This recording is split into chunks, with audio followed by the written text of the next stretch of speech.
My name is Miguel Cervantes, and I will be presenting understanding the consequences of innovations. So our first learning objectives will be first to define consequences of innovations, compare classifications of consequences, understand the challenges associated with consequences of innovation research, the form, function, and meaning of an innovation, and strategies to minimize consequences of innovation, as well as class activity. So to begin, we'll first define consequences, which are changes that occur to an individual or to a social system as a result of the adoption or rejection of an innovation. For example, in 1958, the adoption of the snowmobiles spread within a few years to over 1 million snowmobiles owned in North America. As a result of the adoption in North Finland of the snowmobiles, it led to a change in transportation method from reindeer-powered sleds to engine or combustible engine snowmobiles, meaning they had to sell some of their reindeers to actually pay for the gas in order to get them from point A to point B with their snowmobiles. So there's some classifications for consequences. The first of is desirable versus undesirable consequences. Desirable are the functional effects of an innovation for an individual or for a system. For example, in the adoption of snowmobiles, the desired consequence was to reduce travel time for people, and an undesirable consequences of this was increased snowmobile accidents, because in order to go over rough terrains, you would have to be standing up, and often as a result of standing up, people would get launched into the snow and get injured because of the snowmobiles. So the next classification of consequences are direct and indirect consequences. So direct consequences are the changes to an individual or social system that occur in immediate response to adoption of an innovation. An indirect consequence is the changes to an individual or social system that occur as a result of the direct consequences of an innovation. It's important to know that this is consequence of the consequence.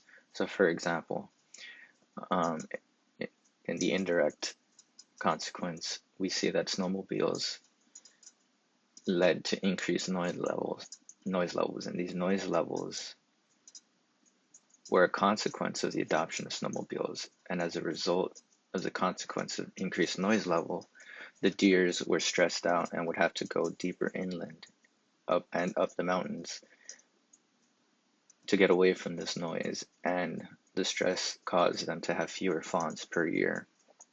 So as you can see, the indirect was a result of not necessarily the consequence, but the consequence of the innovation.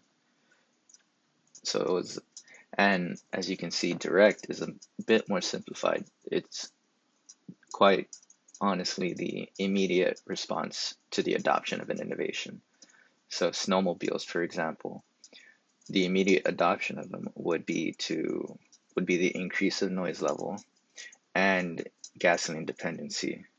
So people needed to start spending more money on gasoline to power their snowmobiles, as opposed to the previous reindeer-powered sleds they used to use in North Finland. So here we have another classification of consequences, which is anticipated and unanticipated consequences. And these are a little bit more difficult to really predict or understand or really see in the future that these things are going to happen. Usually because we can't predict or anticipate the unanticipated consequences. These are usually after the adoption of an innovation. So for example, in snowmobiles, the innovation in itself is a snowmobile. The anticipated consequences, which they would be able to measure, was the reduced travel time. However, the unanticipated consequence, which was not able to be foreseen, was the shift from the reindeer-powered sleds to the snowmobiles disrupted the social structure and the prestige that reindeer farmers once held in North Finland. And another example would be refrigerator coolant. Originally, the anticipated consequence was to increase refrigerator efficiency. However, we weren't able to foresee that the refrigerator coolant also led to the destruction of the ozone layer.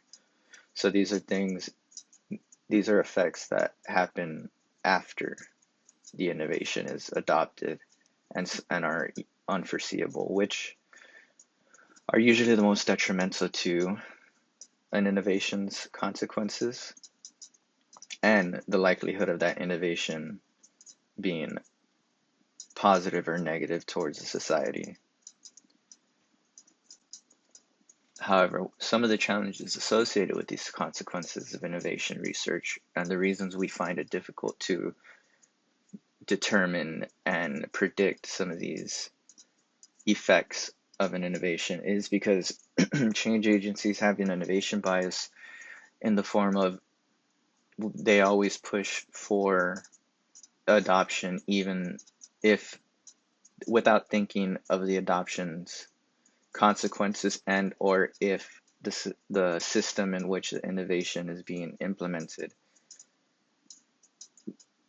really needs this and will be a positive for them. However, survey research methods that we currently have are quite difficult in obtaining information of consequences related to innovations because they usually just measure the mere adoption of the innovation and the time periods, and often it's difficult for the research participants to identify consequences that relate to the innovation.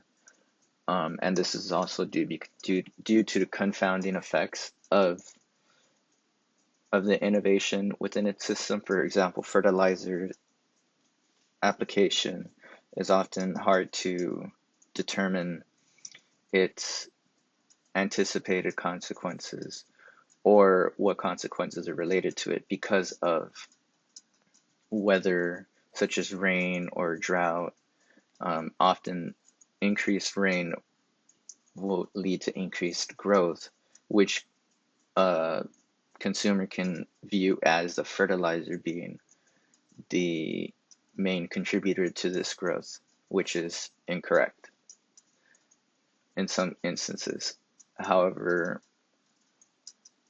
also due to the difficulty to measure of consequences is that the unanticipated and indirect are amongst the most important because of their long-lasting effect. For example, the prestige of the reindeer farmers was destroyed as a result of the adoption of snowmobiles because not many reindeer farmers had reindeers ever since they adopted snowmobiles, and the power was concentrated in only a few ranchers.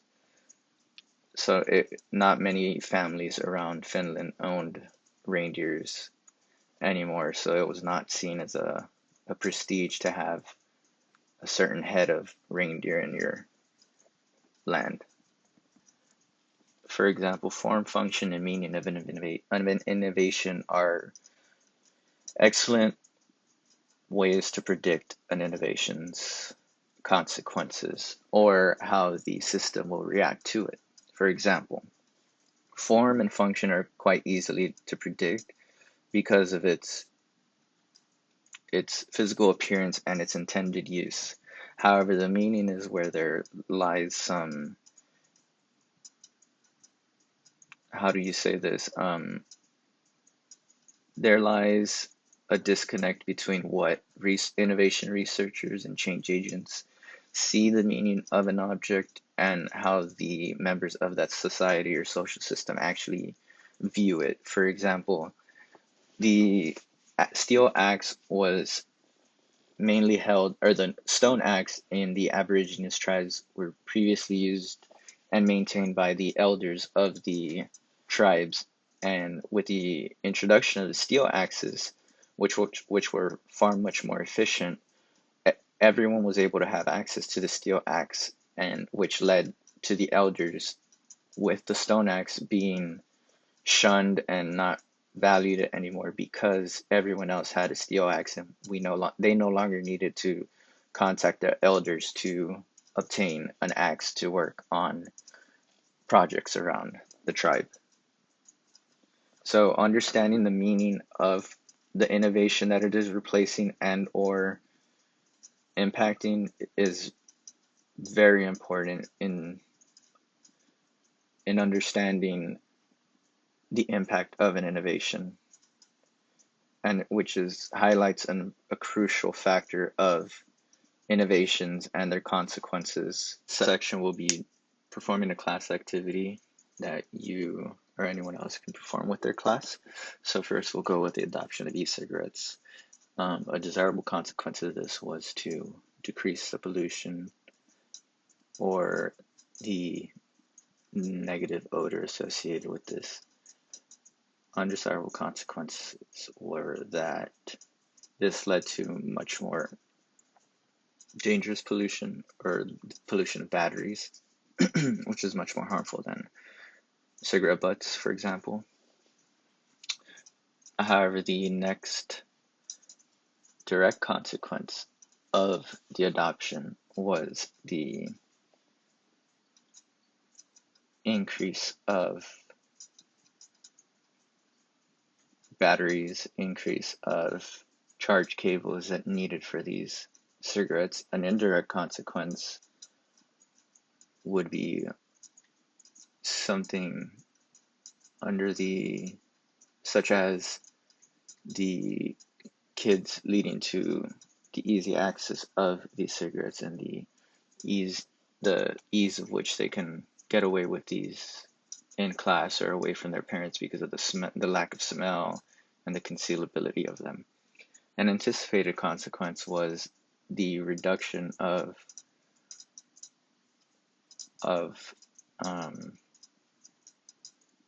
reduced pollutants, decreased likelihood of continuing to smoke, and an anticipated consequence would be such as the increased respiratory issues in children as a result of the introduction of e-cigarettes because of their flavors, and these flavors they have are very versatile and anyone can enjoy them. As before, smoking was kind of harsh and would deter kids from smoking cigarettes, and now with the introduction of these flavors, as a consequence, kids are getting access to these, and a consequence of that consequences is the increased respiratory infections and increased cancer rate in children. This activity can be applied for amongst other innovations, for example, social media apps and grocery delivery service. The intended purpose of this activity is for students to learn that innovations aren't always a net positive in the scope of immediate adoption of an innovation, and it allows them to think deeper and further into the future, not for example, and think of the unanticipated consequences or the indirect consequences that are a result of this adoption, because sometimes we don't really think about what happens after we adopt an innovation. We usually just think of, okay, this innovation is going to help them out for the better, good. Let's start helping them out for the better, but we don't ever think about the continued application of that innovation and how it affects in the long term in that social system. So strategies to minimize consequences of an innovation are greater access to information that creates awareness of innovations. For example, innovators and early adopters have greater access or greater exposure to communication channels and change agents than do later adopters. So by increasing the innovation information to these adopter categories, we can thereby reduce the socioeconomic gap in one aspect of this, the three factors that affect the socioeconomic gap. or help us lessen the socioeconomic gap. So greater access to innovation evaluation information from peers for later adopters, because early adopters and innovators are generalized to have greater education or higher education than later adopters. We need to provide information that evaluates innovations that are amongst them that'll help make decisions and help provide them information to help provide them accurate and better information that is easy for them to digest than otherwise would be able, because of such things as applying abstract concepts and mental and sort of applying the innovation in a setting before you actually use it.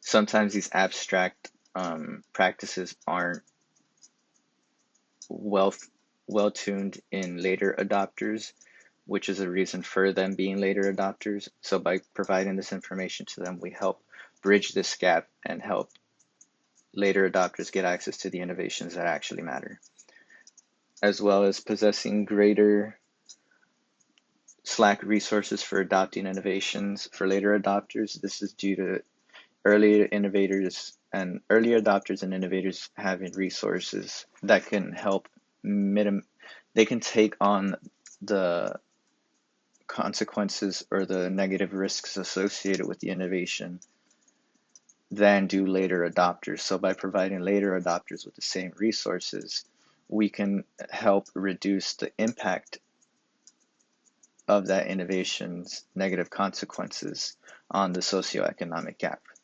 And this helps reduce the inequality of resources that leads to the socioeconomic gap. So in conclusion, we come back to the learning objectives of defining the consequences of innovation, comparing the different classifications of consequences, understanding challenges associated with consequences of innovation research, the form, function, and meaning of an innovation, and the strategies to minimize consequences of innovation. And with these learning objectives, you will be able to apply this to several different innovations in whatever research field and predict or help make you think twice before you implement an innovation because of its long-term effects and consequential